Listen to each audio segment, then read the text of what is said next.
While waiting for Season 4 of Delta Force to launch, I've been messing around with like weird gun builds or using guns in situations in which, for the most part, they're not supposed to be used in. Like this build today for the M250. I built it so it's like a CQB monster with just insane hipfire accuracy. Obviously, the M250 is probably one of the more powerful weapons in Delta Force because of its incredibly high damage model. So you're doing 34 damage per shot, which is insane. So that means 3 bullets to kill to the chest within the 40-meter range that this weapon has base.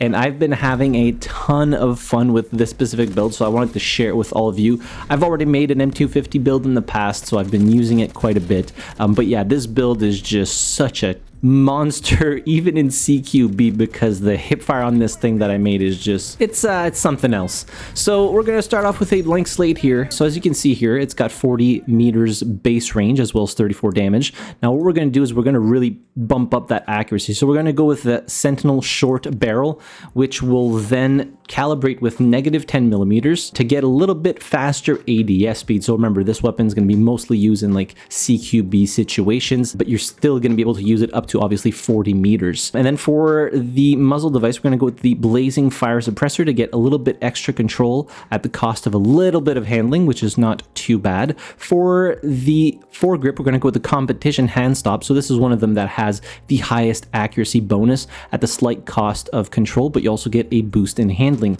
which is great for this specific build. Then calibrate this with -20 grams to get a little bit extra ADS speed.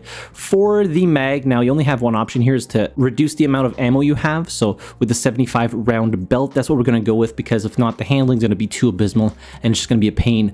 For the rear grip, AR heavy tower grip, and then we're going to calibrate this with +50 grams and +20mm to get a little bit extra control for the situations in which we need to fire at a little bit longer ranges, and stability when moving, because considering you're playing CQB, I was moving a lot while using this weapon, so that extra stability while moving is a welcome addition. For the grip base, going with the balanced grip base, you're getting +4 accuracy yet again. For the stock, I tried a different number of combinations here, same thing with the muzzle device, and I ended up going with the 416 stable light stock to get a little bit of that stability back, because when I was getting shot at and when I was needing to ADS, there was so much aim punch, it just made it impossible to fire at people. So I chose to go with this one and then just calibrated this with +3 slots to get even further firing stability. As you can see, we're losing a little bit on the ADS speed here, but we made up for a lot of that with the barrel and then the foregrip. For the optic, I just chose to go with an RDS here, so the XRO quick response, and then -20mm on the calibration here to get it a little bit closer to the pupils. And finally, you have the upper rail, which you can put a patch on or a panel, and I chose to go with the Hornet handguard panel, giving you an extra 4 accuracy. So this weapon is just going to be laser beam accurate within like 20, even 30, 40-ish meters. You can probably still do decent while hip firing this thing. And then obviously, if you want to put a laser on here, I chose to go with the blue one just to get that extra ADS speed when I want to. But for the most part, in those CQB situations, I was really just hip firing this thing, and then at longer ranges, obviously you're aiming down sight. So it's kind of a mixed bag whether you actually need the laser or not. So for the most part, after building this weapon, as you can see, the accuracy is just insanely high, and all the other stats are still higher than the base version of the M250. And I have just been getting insane games with this thing, you know, in CQB maps like Shafted and Knife Edge, even Cracked. I just on King of the Hill, just dropping insane games because it still does very, very well at range because of that damage model that's so high,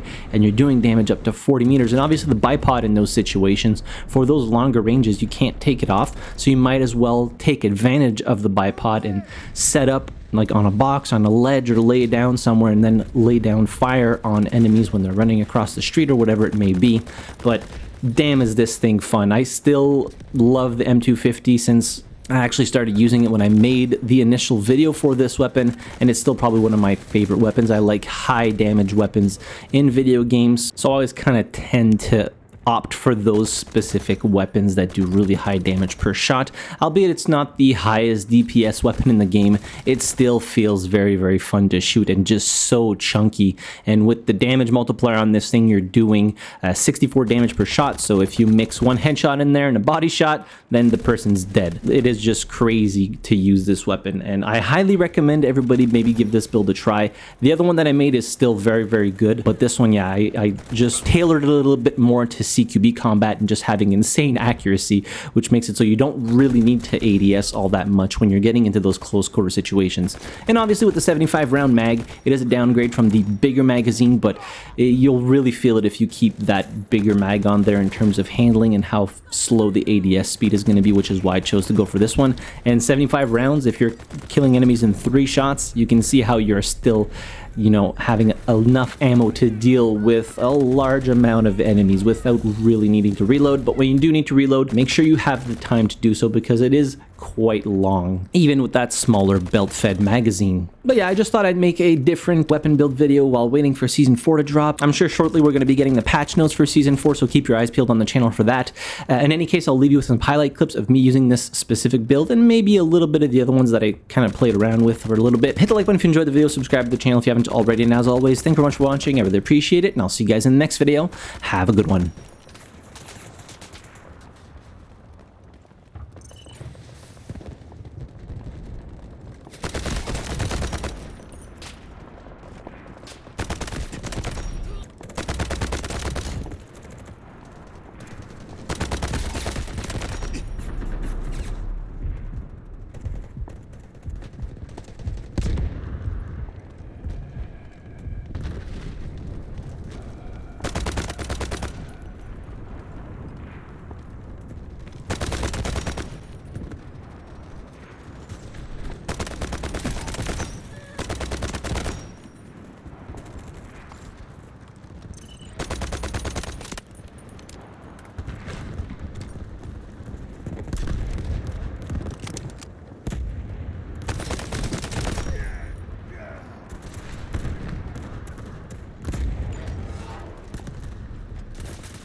Oh!